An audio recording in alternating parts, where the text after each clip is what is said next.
Pejuang Hizbullah merilis sebuah video tembak jatuh pesawat tanpa awak Hermes 450 milik Israel. Inilah detik-detik saat pejuang Hizbullah menembak jatuh pesawat tanpa awak jenis Hermes 450 di langit Nabatiyeh, Lebanon Selatan. Drone Hermes 450 merupakan drone canggih milik Israel.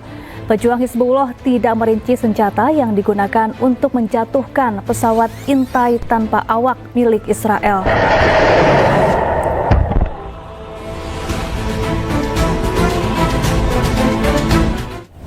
Drone intelijen Hermes 450 buatan Israel menjadi tulang punggung operasi pengintaian modern dan telah digunakan di berbagai konflik internasional.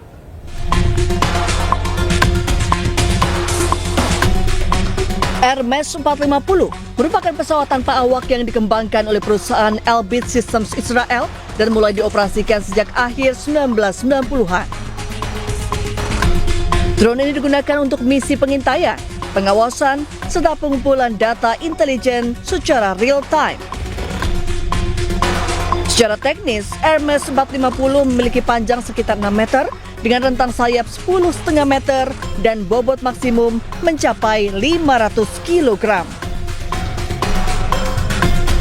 Drone ini mampu terbang hingga ketinggian lebih dari 5.000 meter dengan kecepatan maksimum sekitar 170 km per jam serta daya tahan terbang hingga 20 jam. Keunggulan utama Hermes 450 terletak pada kemampuan membawa berbagai sensor canggih, mulai dari kamera elektrooptik dan inframerah hingga sistem radar dan intelijen elektronik. Total muatan yang dapat dibawa mencapai 180 kg. Drone ini telah digunakan secara luas oleh militer Israel dalam berbagai operasi, termasuk jalur Gaza dan Perang Lebanon.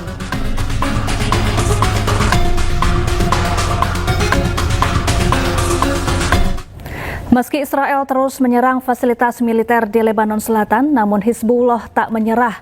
Hizbullah pun membagikan video senjata mereka siap perang panjang melawan Zionis Israel. Hizbullah membagikan video persediaan senjata milik mereka. Dalam video berdurasi 1 menit ini, Hizbullah memamerkan senjata mereka yang masih tersimpan rapi. Hizbullah diduga menyimpan senjata mereka di bunker-bunker yang tersebar di seluruh Lebanon Selatan. Hizbullah juga menegaskan mereka siap perang panjang melawan Israel.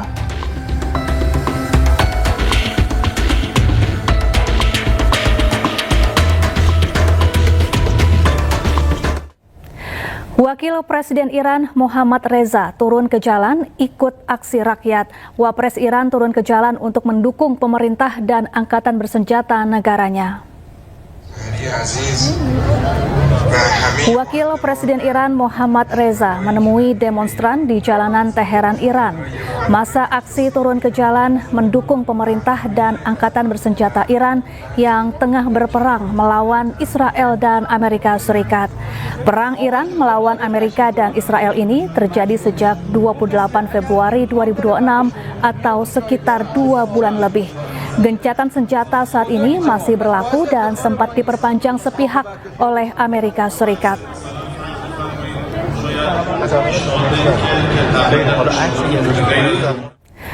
Presiden Amerika Serikat Donald Trump memperingatkan bahwa serangan militer baru terhadap Iran tetap mungkin terjadi jika Iran berperilaku buruk.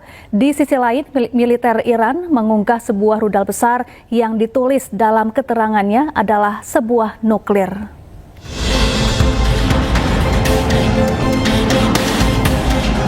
Presiden Amerika Serikat Donald Trump memperingatkan bahwa serangan militer baru terhadap Iran tetap mungkin terjadi jika Iran berperilaku buruk atau melakukan sesuatu yang buruk. Trump juga tidak takut dengan klaim bahwa Iran masih memiliki 15% kemampuan rudal dan mengatakan akan menghancurkannya. Trump bahkan membantah laporan yang menyatakan bahwa Amerika mungkin akan lebih baik tanpa kesepakatan. I'd like to eliminate it. Yeah. I'd like to. It'd be a start for them to build up again. And yeah, I would like to eliminate it. If they misbehave, if they do something bad, but right now We'll see, but it's a possibility that could happen, sir. Menjawab laporan kekuatan militer Iran melemah, juru bicara Markas Besar Pusat Hatam Al-Anbiya mengunggah sebuah rudal besar yang ditulis dalam keterangannya adalah sebuah nuklir. Akun Instagram yang diduga milik Ebrahim Zolfagari ini mempertanyakan kekhawatiran Amerika yang melarang Iran memiliki senjata nuklir. Seperti diketahui sebelumnya, perundingan antara Amerika dan Iran berakhir buntu. Salah satu tuntutan yang tak bisa dipenuhi Iran adalah soal kepemilikan senjata nuklir, di mana Amerika meminta Iran menghentikan pengayaan nuklir dengan alasan apapun. Pemirsa, kapal induk terbesar di dunia milik Amerika Serikat USS Gerald R. Ford akan segera kembali ke pangkalannya di Virginia. Kepulangan ini menandai berakhirnya masa penugasan bersejarah selama lebih dari 300 hari di Timur Tengah.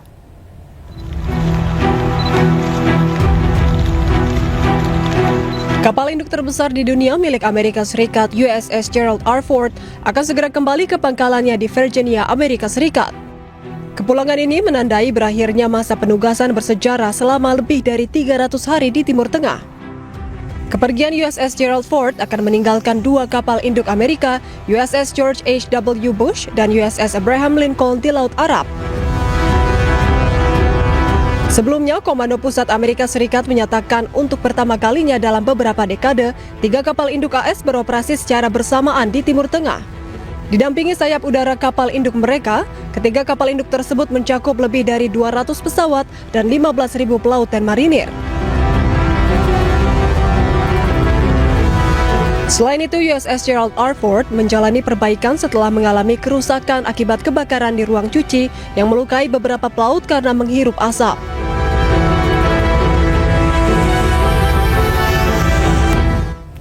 Ya, sebelumnya militer Amerika Serikat resmi menambah kekuatan tempurnya dengan mengirim kapal induk ketiga ke wilayah Timur Tengah. Langkah strategis ini menandai konsentrasi armada laut terbesar Washington di kawasan tersebut dalam 2 dekade terakhir.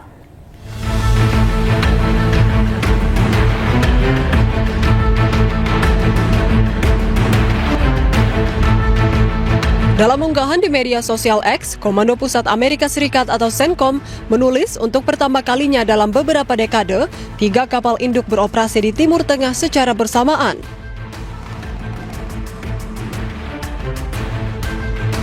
Tiga kapal induk tersebut adalah Abraham Lincoln, lalu ada Gerald Ford, dan George Bush yang bisa mengangkut lebih dari 200 pesawat tempur terkini dan 15.000 personel Angkatan Laut.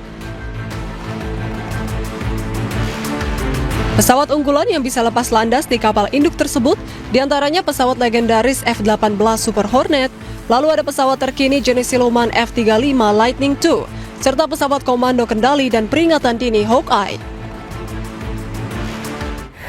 Presiden Amerika Serikat Donald Trump menyatakan harga minyak akan turun. Namun hal itu terjadi jika kapal-kapal tanker minyak yang tertahan bisa keluar dari Selat Hormuz. We had that gasoline down to $2 and below $2 in many cases. It's going to come tumbling down. There is so much oil out there. It's pent up. It's all locked up in the Strait of Hormuz, a beautiful place. It's, I think they have close to 400 ships loaded up with oil. When all of that gets released, when all of that comes out, these people tried to hold up our country for years and years, the world, by closing up the Strait of Hormuz. When all of that stuff comes out, you're going to see prices dropping on gasoline like you've never seen it. Media Amerika Serikat mengklaim Iran sedang mempertimbangkan mempersenjatai lumba-lumba untuk menyerang kapal perang Amerika Serikat. Namun Iran mengecam pemberitaan tersebut dan menyebutnya sebagai propaganda anti-Iran. Kamikaze dolphins. The Persians want to strap mines to dolphins to weaponize. Warga Iran mengecam pemberitaan dari media Amerika Serikat Fox News yang mengklaim bahwa Iran sedang mempertimbangkan untuk menggunakan lumba-lumba untuk menyerang pasukan Amerika Serikat. Iran dikabarkan mengerahkan lumba-lumba yang dipersenjatai ranjau untuk melancarkan serangan drone kamikaze terhadap kapal perang Amerika Serikat di Selat Hormuz. Sementara dilansir dari media Iran Tasnim News Agency, warga Iran mengecam pemberitaan tersebut dan menyebutnya sebagai klaim absurd dan propaganda anti-Iran. Serangan Israel ke Lebanon Selatan terus menyasar terowongan yang diklaim milik Hizbullah. Israel juga menyebut hingga kini telah menghancurkan 100 fasilitas militer Hizbullah.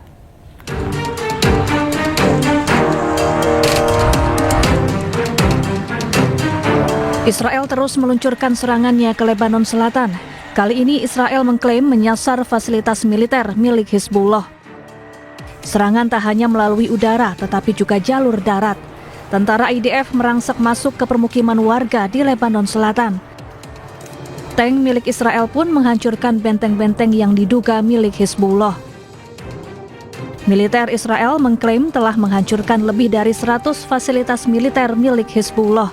Beberapa di antaranya adalah terowongan sepanjang 80 meter yang diduga digunakan Hizbullah. Pemerintah Lebanon sendiri telah meminta warga Lebanon Selatan untuk meninggalkan rumah mereka dan pindah sekitar 1 kilometer dari Lebanon Selatan. Sementara itu, Israel berencana untuk menduduki zona penyangga seluas 10 kilometer di sepanjang perbatasan. Pemirsa, Perdana Menteri Israel Benjamin Netanyahu mengumumkan peningkatan anggaran pertahanan sebesar 119 miliar dolar Amerika Serikat. Anggaran ini nantinya akan digunakan untuk pengadaan pesawat militer canggih dan produksi amunisi. ישראל חזקה מאי פעם, וישראל תמיד חייבת להיות הרבה יותר חזקה מהאויבים שלנו. ולכן אני דוגל בשני עקרונות, התעצמות ועצמאות. ביחס להתעצמות, אנחנו רוכשים שתי טייסות של מטוסים חדישים, F-35 ו-F-15IA.